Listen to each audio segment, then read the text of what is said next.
Thank you all for coming. And to Daryl and to Beacon College for inviting us to share a multi-generational story of survival. It's two families with distant ties that were serendipitously brought together by the winds of war and by mutual acts of kindness. It all revolves around my mother's story as a Holocaust survivor from Ukraine. Now, she passed away 2 years ago at 95. And one of our goals tonight is to bring her into the room so you have a chance to meet her through her own remarkable words, which form the heart of my book, Hiding in the Spotlight, and through our own telling of the story. So let us now meet little Jana from age 3, a fearless, joyful, defiant little urchin. She was named by her mother for Joan of Arc, exploring her beloved seaside town of Berdyansk on the Sea of Azov in southern Ukraine. So let me allow my mother Jana to describe herself starting again from age 3. She said, I spent a tremendous amount of time by myself because nobody could stand my company. I had to go where I had to go. I had to see what I had to see. I was born busy. I was eaten up by curiosity. Nothing could stop me. I was part of the environment, and I was sure it couldn't be any other way. The place was made for me. It was mine. I was kind of occupying the city. Candy's film, which she'll introduce in a moment, sets the stage and encapsulates the journey of my mother and her younger sister, Frina, from unspeakable tragedy and a miraculous survival to freedom in America. Candy? Thank you all again for being here. It's lovely to meet you. And the film, like everything else in this story, was a labor of love. We went to Ukraine in 2006 to walk in Greg's mother's footsteps. He had already written what he thought was the book, and we said, maybe you need a little bit more. You need to go to Ukraine. And so we're very glad that we did. And when we returned from Ukraine, I had 10 hours of raw video. And I thought, what on earth am I going to do with this? I had no idea about anything to do with making a movie. So I took a class. And I learned how to make a movie on my Mac computer. And I learned how to edit, which you will be very happy to know. I whittled down those 10 hours to 17 minutes. So that's a good thing to know. In the film, I want you to enjoy the gentle, pristine beauty of Ukraine as it was when we were there and before this horrific war and what you see now. In the film, you'll hear me speak of Jana's town of Kharkiv. And Kharkiv is the Russian pronunciation. You hear it now as Kharkiv. Unfortunately, you hear it a lot on the news. Along with the capital, we used to say Kiev, and now it's Kyiv. The difference is because those other pronunciations were the Russian pronunciations, and when Ukraine became independent, they took back their native language. So another thing I want you to notice is that in the film, there's some beautiful music, and it's performed by Jana herself, and it's her signature piano piece, Chopin's Fantasy Impromptu. So, Daryl, if you'll play the film. Thank you.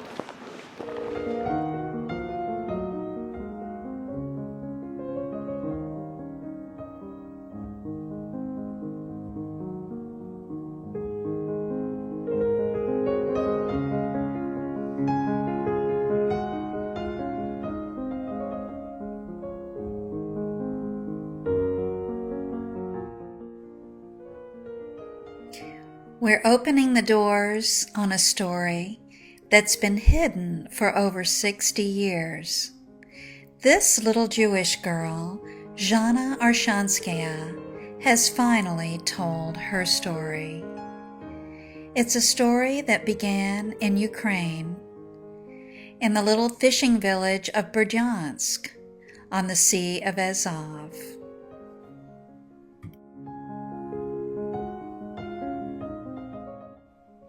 In September of 2006, Greg Dawson, the son of Zhana Arshanskaya Dawson, visited Berdyansk in Ukraine.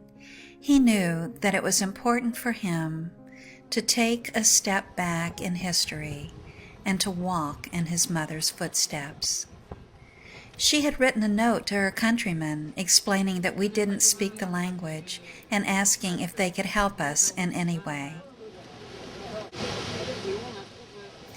It was always wonderful to see these stoic people reading this note, and then their faces would light up and they would smile. We made our way to the northeastern part of Ukraine, very close to Russia, to the town of Kharkiv, where, when Zhana and Frina were just 8 and 6, they were the youngest students to ever study at this prestigious music conservatory.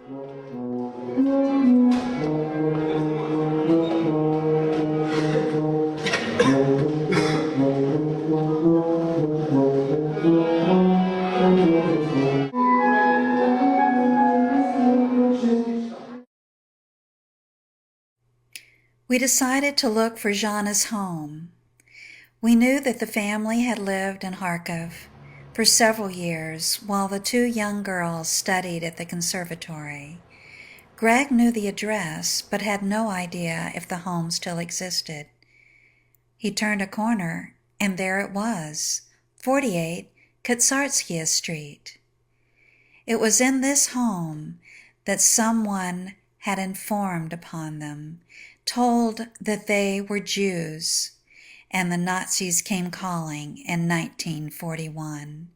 Here's the extended family, and on the right is Zhana's immediate family, the father Dmitri and Zhana at the top, and little Frina below with their mother Sarah.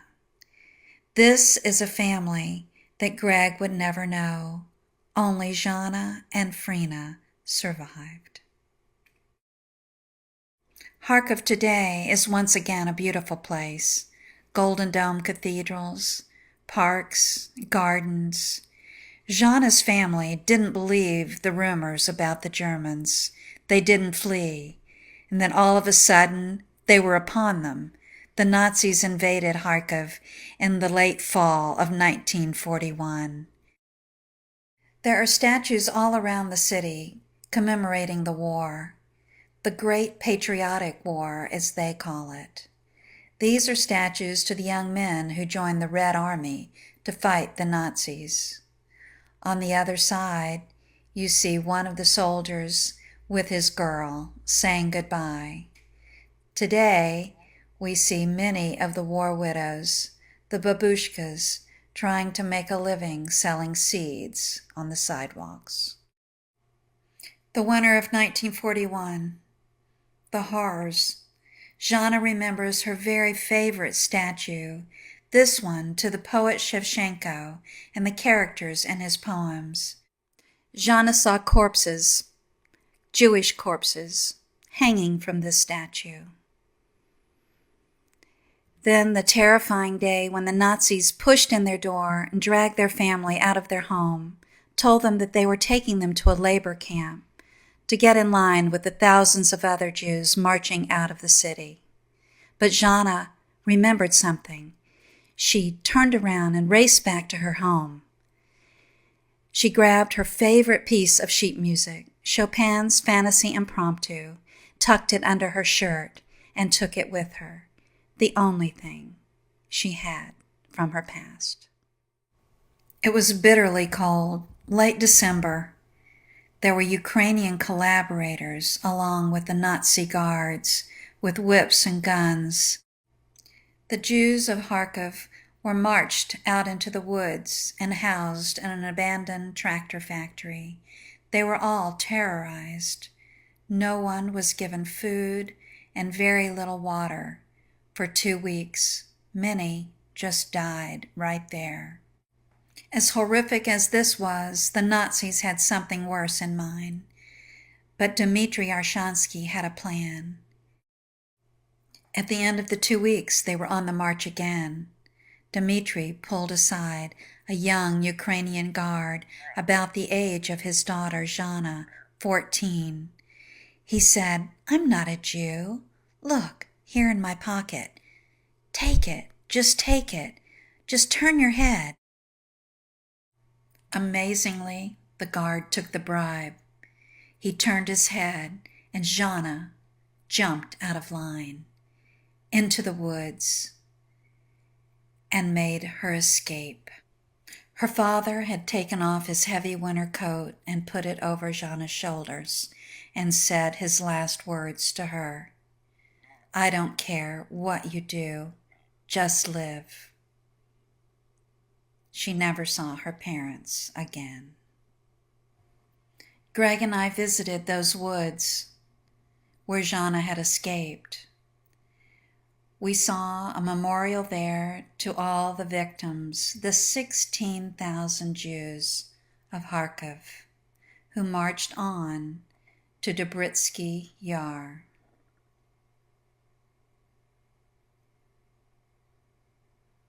We visited WWII, and Greg placed flowers for his grandparents and his great-grandparents. As Greg walked the ravine where the 16,000 had been lined up and shot, he had haunting visions of what had happened there. This is how the Jews of Kharkiv came to an end, and his mother had so narrowly missed it. During the Soviet era, no mention that Jews had been killed in this terrible place. But then in 2002, this beautiful memorial was built. The tablet you see there state over and over one commandment: "Thou shalt not kill."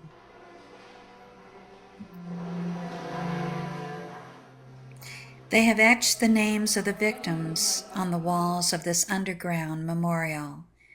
Greg looked for the names of his grandparents and his great-grandparents. Dmitri and Sarah. It was heartbreaking to see that. But then, nothing could have prepared Greg for the shock he was about to witness. There they are. А что, еще двое людей живы, которые тут написано, они живы. Это мать и тетя. Zhana and Frima. Они, видно, в списках. Они, понимаете, эти списки составляют, очевидцы говорили, кого... Greg was just not prepared to see his own mother's name listed among the dead. How close she had come to meeting this very same fate. When Zhana jumped out of the line, she didn't think she would ever see any of her family again. And of course, she never did see her parents or her grandparents. But something miraculous happened to her little sister Frina. But Frina has never told anyone how she escaped, not even her sister. Frina was just 12 at the time and must have encountered something very traumatic. Whatever it was, she has kept it to herself. The sisters were reunited in Kharkiv several days later.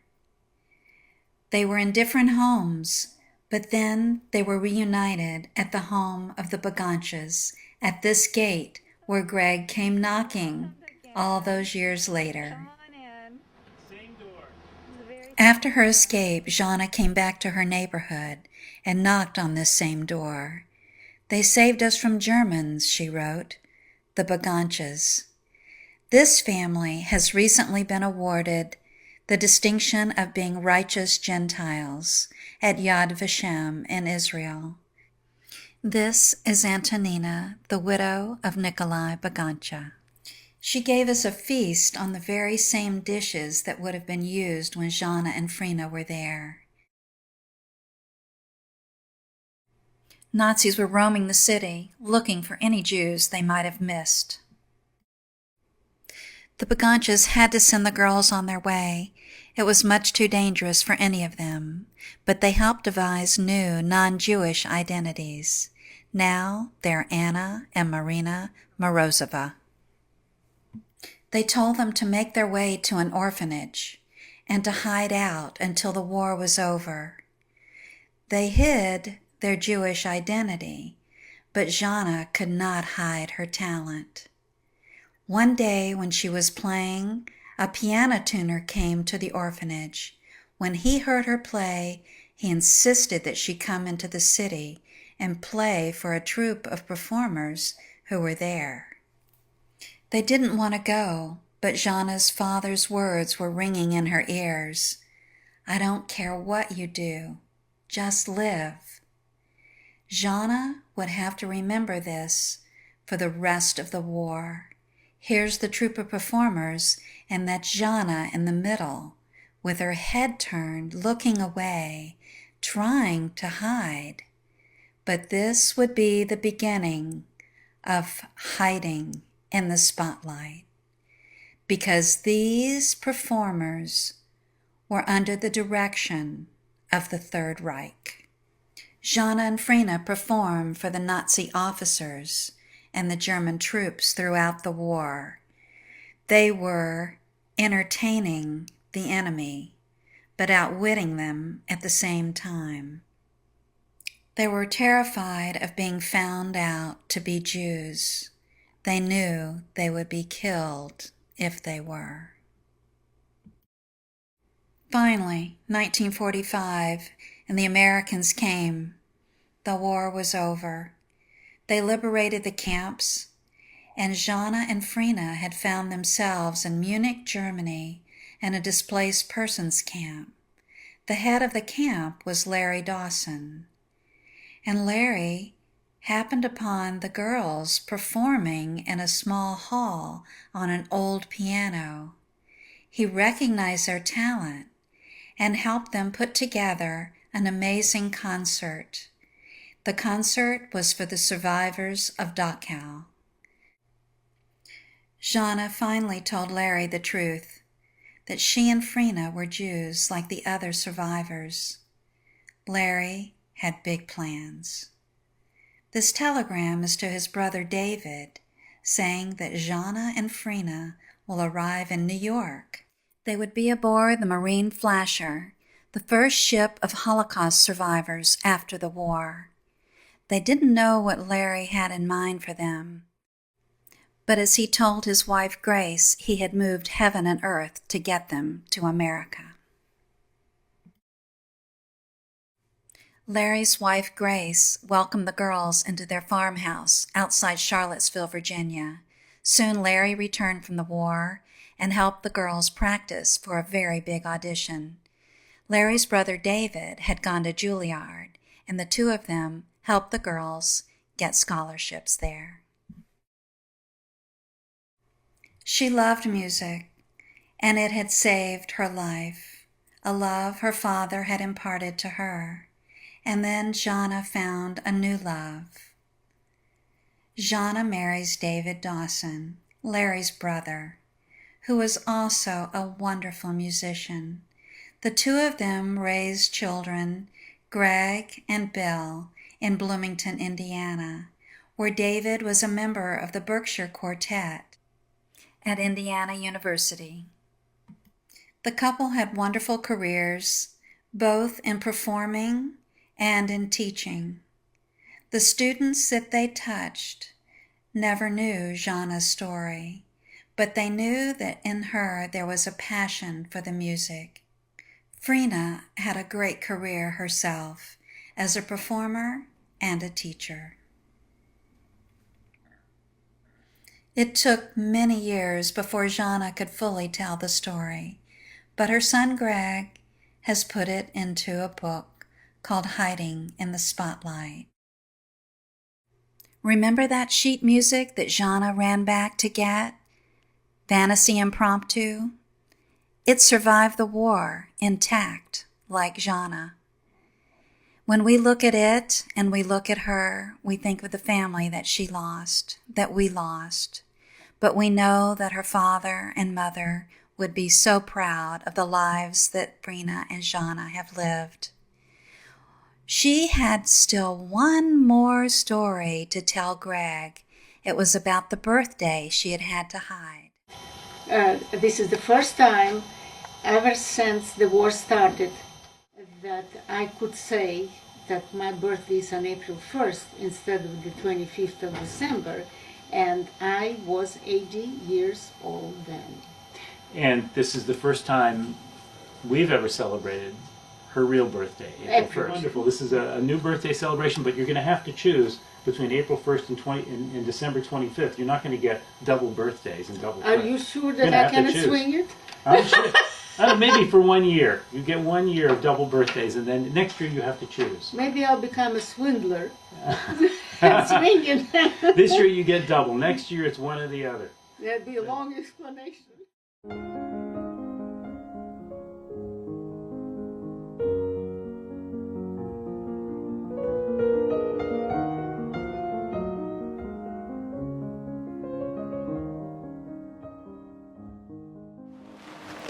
Let me tell you, I just want to say, in this film, you saw several shots of my mother at the piano, dressed in what appeared to be just shorts, to put it mildly. That's often the way she went out in the town when she was 3 and 4 years old, in warm weather, and would join the funeral marches and everything else. She was quite the free spirit, as you may have gathered already from the film.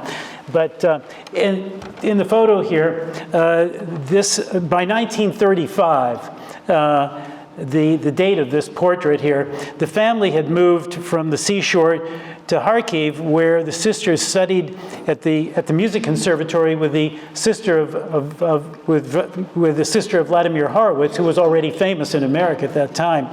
And Jana and her father Dmitry are standing behind her younger sister Frina and their mother Sarah. Note the striking difference in their appearance.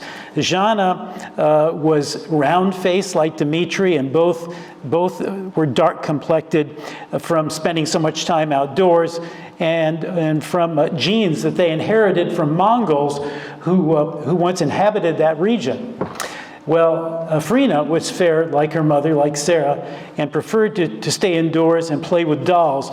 My mother said, I didn't know what to do with a doll. You know, she'd much rather play with the seashells that she would bring home from her adventures in the city. Candy?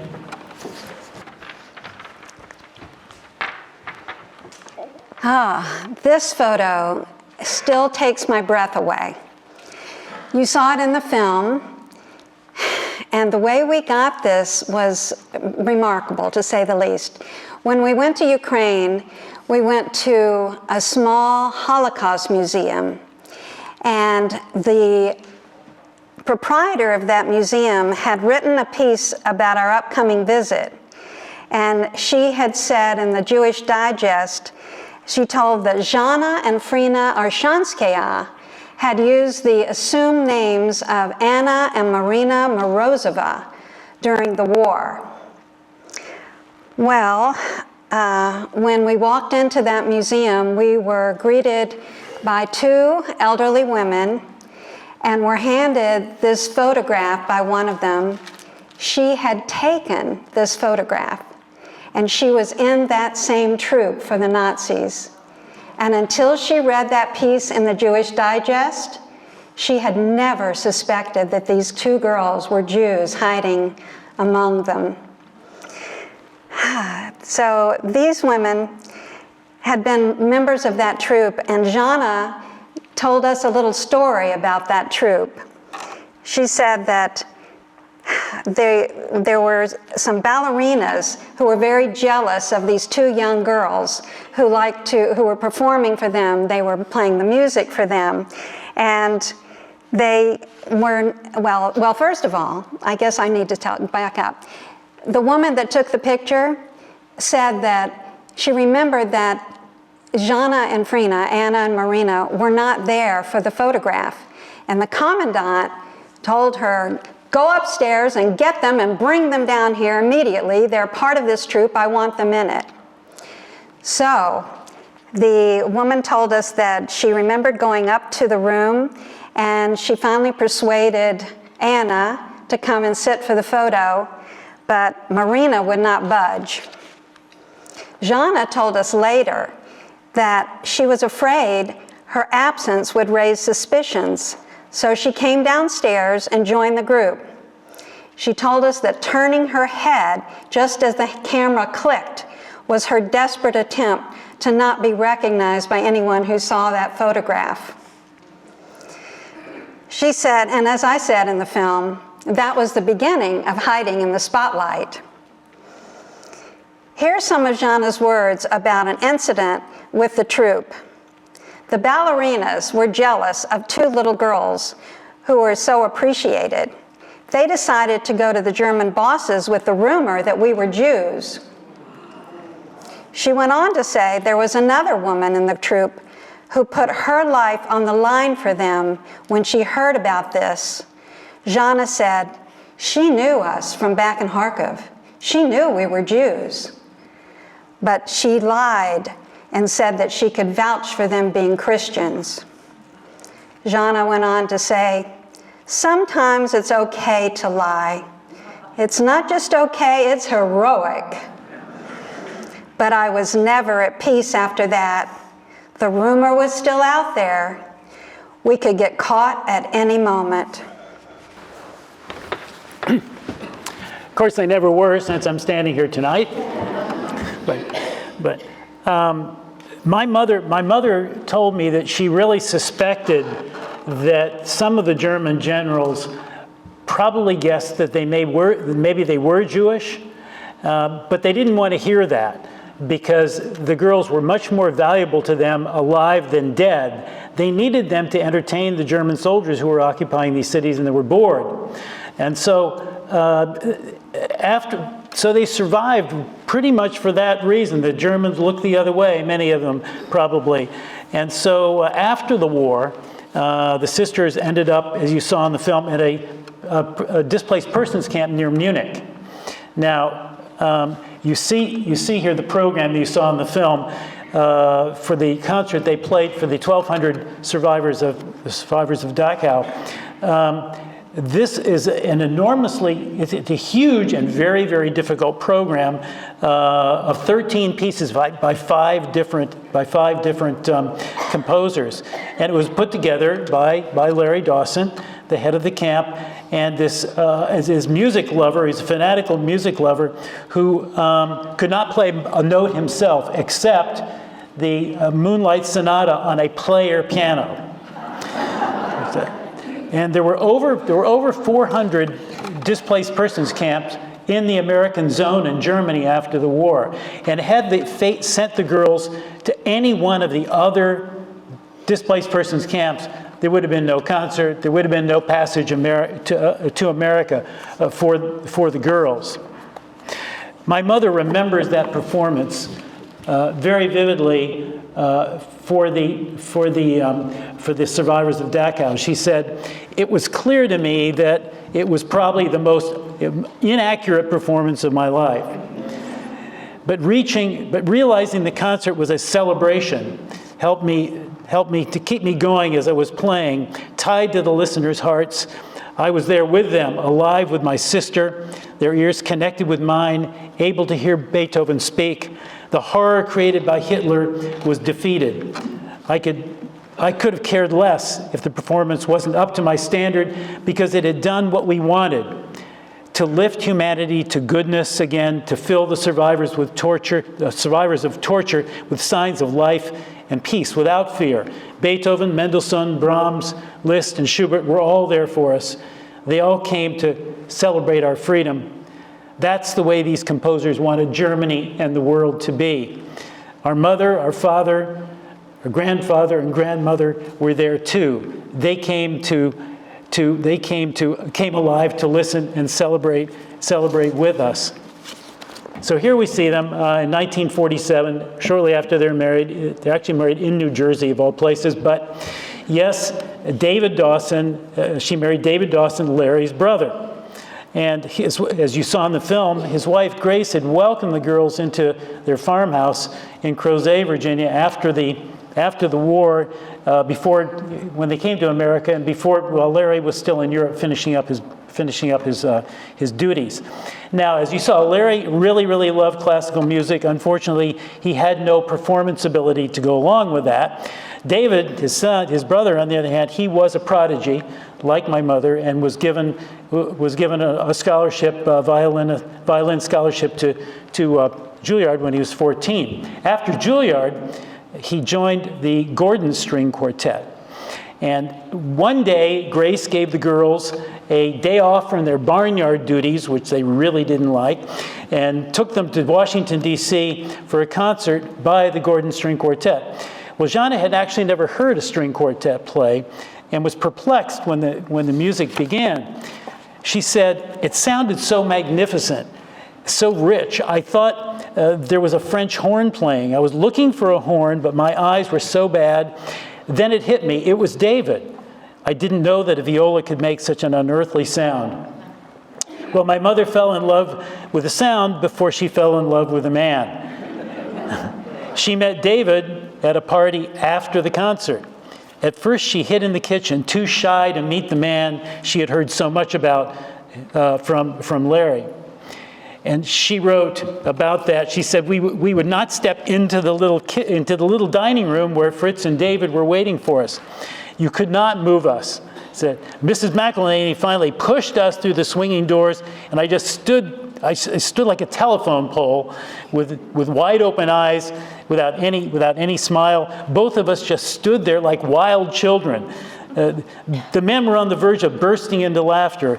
It was the first time I saw David's face, and I was amazed, absolutely amazed.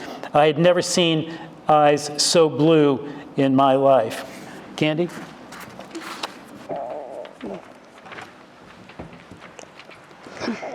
I love that story, and Greg and I have been married for over 50 years, and I must say he has his father's eyes, and I fell in love with him for a lot of reasons. That may be up there too, but anyway. Are there any teachers or former teachers or coaches in the audience? Oh, there you are. I'm so glad you're here, and I applaud you. I was an elementary teacher myself, and you know, I shouldn't even say former teachers, because once a teacher, always a teacher, right? I mean, we're still teaching everybody about everything. But this book and the other books would never have been written if it weren't for a middle school teacher.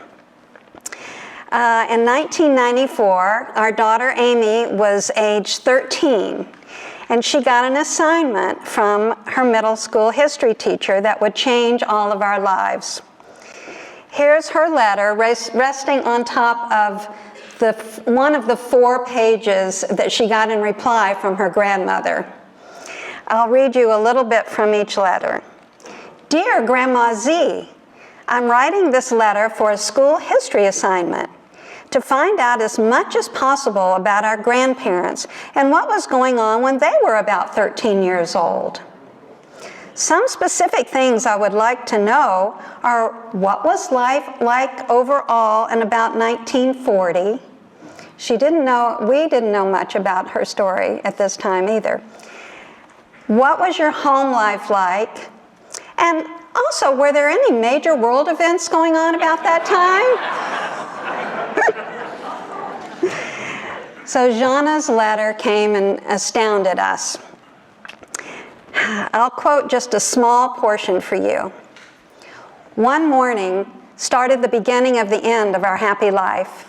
It was the 21st of June, 1941. my father came in and said that the public radio on the streets just announced that the country had been invaded by Hitler, and everyone is crying on the streets. She goes on. Kharkiv was one of the bombing targets almost right away.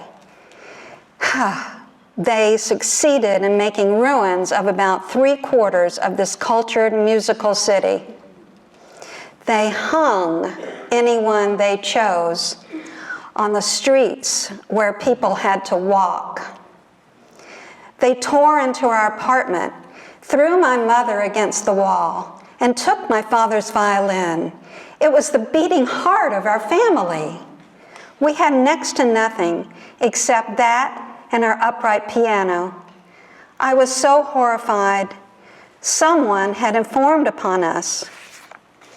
The horror we encountered after the Germans' occupation would have been unimaginable if Stalin had warned us. We relied on him to say, "Look, Jews, you better get out of here." Without his secrecy, most Jews would have survived. Our leader, our father, our brother, Joseph Vissarionovich Stalin, became Hitler's silent collaborator in the East. She went on a bit more, then she said she had to stop because it was too hard on her. Then at the very end, she wrote to Amy, "I found out how little death mattered to me if you weren't ridiculed, laughed at, or had your picture taken in your most humiliated moment of life. This realization came to me that humiliation is much worse than death. I never felt I was a big enough person to endure humiliation, and I don't think that has changed. So, I guess our honor is life itself and dignity."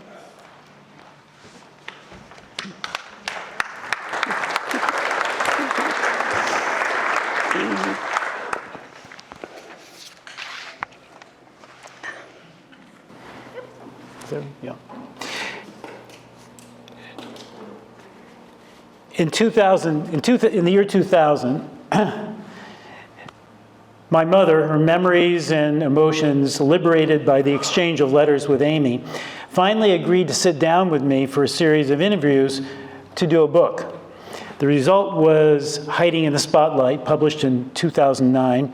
Judgment Before Nuremberg, 2011, was a closer look at the Holocaust in Ukraine, inspired by my return to Ukraine, where on the December anniversary of that bone-chilling death march, I walked in my mother's exact footsteps from their home to the tractor factory and then on to the killing field that she miraculously averted. Every day, the soldiers marched groups of captives from the tractor factory to Drobitsky Yar. Yar means ravine, where they shot them in the back or head and watched them crumple into the earthen pit. By the way, my mother told me the Nazis did take one day off. It was Christmas Day. And the next day it was back to their butchery. Before I tell you about the latest book, Candy has a story to tell about my mom's reaction to the first book. Candy? You know how I love to interject, right? Well, I just have to tell this story because it's an amazing story.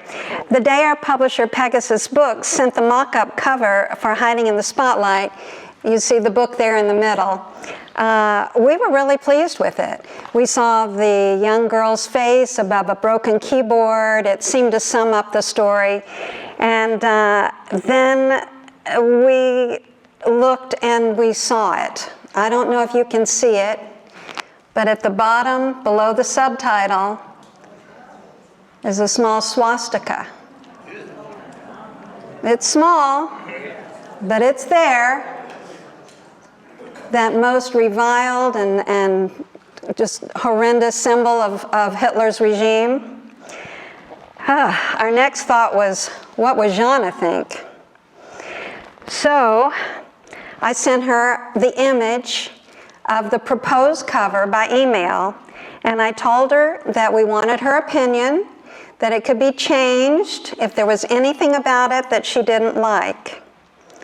She wrote me right back and said, "This is too important to discuss by email. I'm calling you." So I took a deep breath and answered the phone. She said, "I'm going to call the publisher. This is ridiculous." Then I waited, and with perfect timing, she said, "I'm going to tell them that Greg's name isn't big enough." She thought it needed to be about the size of the title. I just had to share. That's my favorite interjection. Well, that's my mom, a central casting Jewish mother. What can I say? The last book I want to tell you about is up there, is Alias Anna, a true story of outwitting the Nazis. It was published in 2022 and is a version intended for middle schoolers. An award-winning children's book author, Susan Hood, came to me after reading Hiding and said she couldn't stop thinking about these two young girls who had survived on their wits and musical talent, and she said it would make a wonderful book for children that age. Well, we loved the cover of this book as well, and Jana had zero objections. Our daughter Amy, then 40 years old and a mother herself, was very taken by the story, and when she learned that the publisher, HarperCollins, was planning an audiobook, she asked us, said, "Do you think I could do the narration?" And, totally lacking any experience doing that, we kind of seriously doubted it, but Amy, having a lot of chutzpah, boldly submitted an audition tape and was hired by HarperCollins to do the audiobook.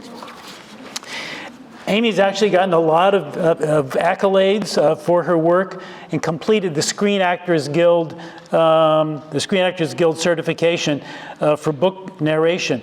But the audiobook, and that was wonderful, but the audiobook served an even higher and more poignant purpose. Mom's dementia had stolen her lifelong love of reading. So there was really no chance that she would ever open the pages of this book, but she could still listen. And we could see a knowing light in her eyes as she heard her own granddaughter reading passages in a voice so familiar and sweet and brave. When I sign books for young students, I often write, "Stay fearless," in honor of my mother, her sister, and our Amy. Candy?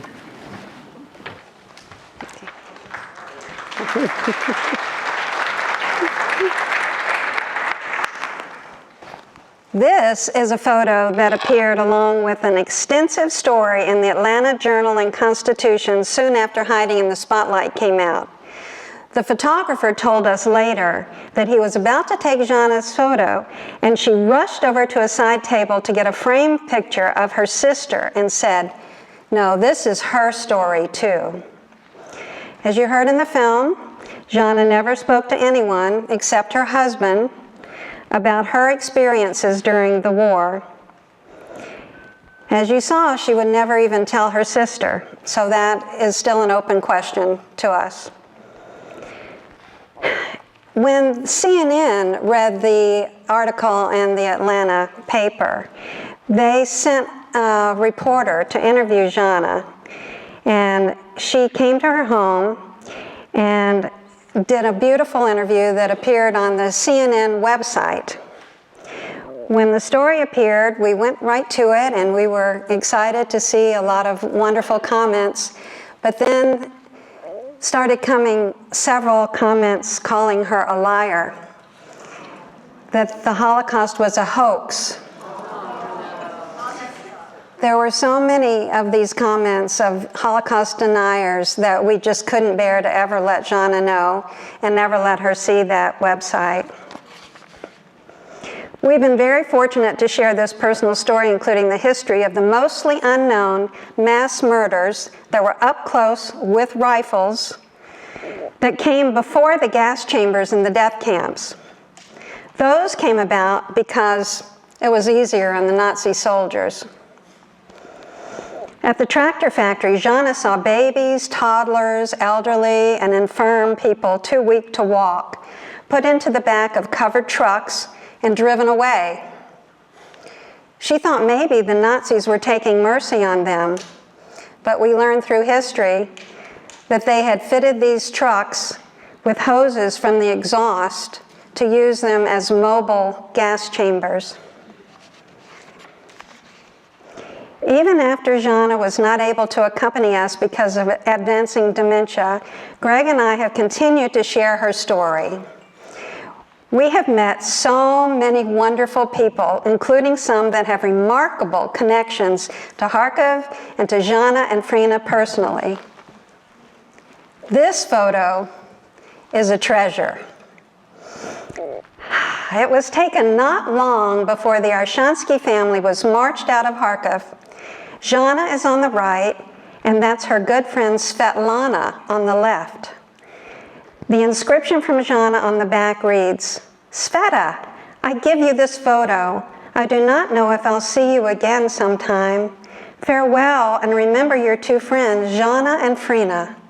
Kharkiv, December 12, 1941, year of sorrow and sadness. How did we come to know this? Svetlana's granddaughter, Kate, lives in Brooklyn, and we have been in touch with her for quite some time. She contacted us after reading Hiding in the Spotlight. She thought that the Svetlana mentioned as Jana's friend might just be her grandmother, still living in Kharkiv, so she shared it with her. We soon got an email from the Svetlana telling us an amazing story. She related that the day before the Nazis herded all the Jews out of their city, Jana brought her favorite concert dress for safekeeping. She was astounded when a month later, Jana knocked on her door asking for the dress. She told her she was going to an orphanage and was going to be okay. Svetlana remembered placing the beautiful handmade blue silk dress in her friend's arms. They hugged, and Jana dashed away. Still waving to her as she disappeared, Svetlana looked down on the ground and saw this sash. This was part of the concert dress. And Greg and I met 95-year-old Svetlana in person 2 Christmases ago. She and her daughter Ludmila escaped Putin's war and joined Kate and her young family in Brooklyn, and they soon invited us into their home. We hugged like she and Jana did 80 years ago, and then she handed me this little sash to give back to her childhood friend. Not long before Jana died, I placed it in her hand and watched as she ran it through her fingers with the most faraway look in her teary eyes. Dementia had robbed her of speech, but we connected in a very deep plane of understanding and great sorrow in that moment. This is a picture of the sash and the original sheet music for Fantasy Impromptu. The only things that Jana and now we have left of that idyllic time in her life. Our family will cherish them always.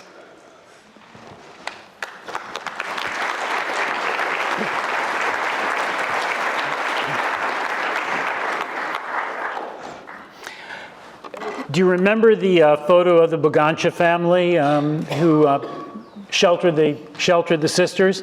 Well, Candy and I had the honor of offering documentation of their courage, of their bravery, to the World Holocaust Remembrance Center at Yad Vashem in Jerusalem. The Boganchas were given the rare distinction of righteous among nations, righteous Gentiles, awarded to non-Jews who aided victims during the Holocaust. It's not lost on us that this family saved my mother and her aunt and made my life possible. When we returned from our trips to Ukraine and Israel, Candy gave my mother a scrapbook. We were given these photos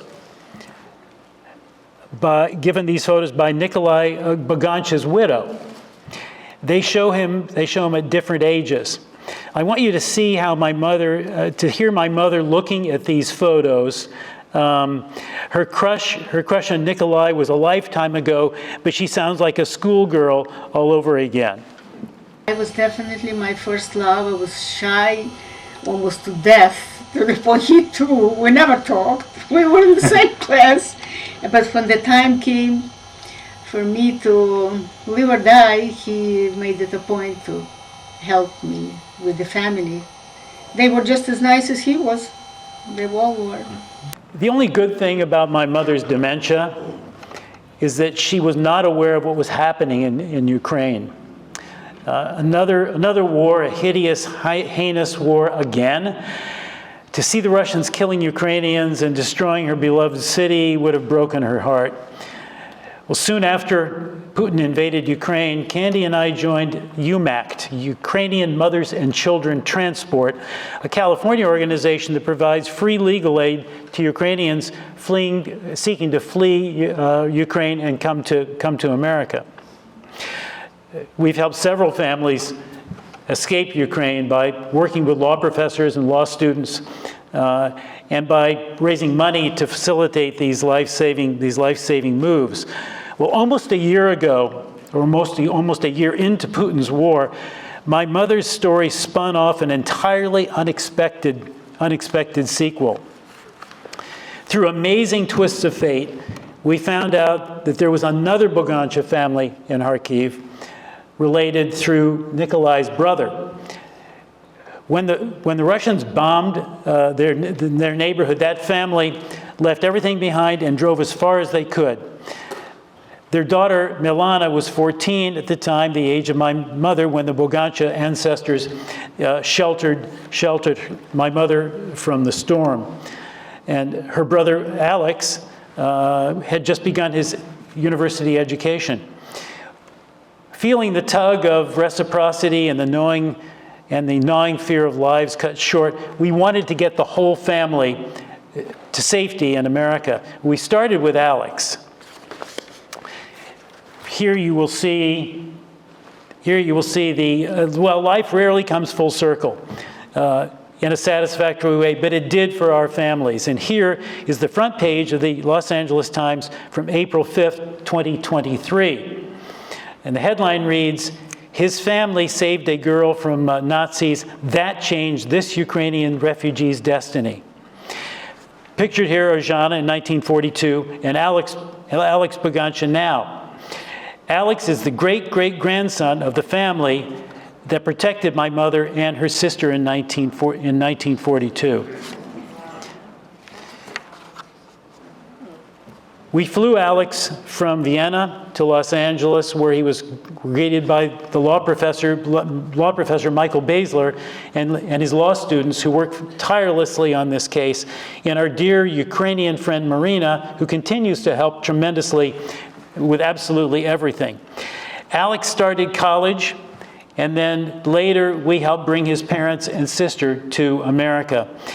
We believe it was our shared destiny to complete this circle of kindness across 2 wars and 80 years, witnessing the transformation of an unfinished symphony into a triumphant Ukrainian symphony of survival from the Holocaust to Putin's war.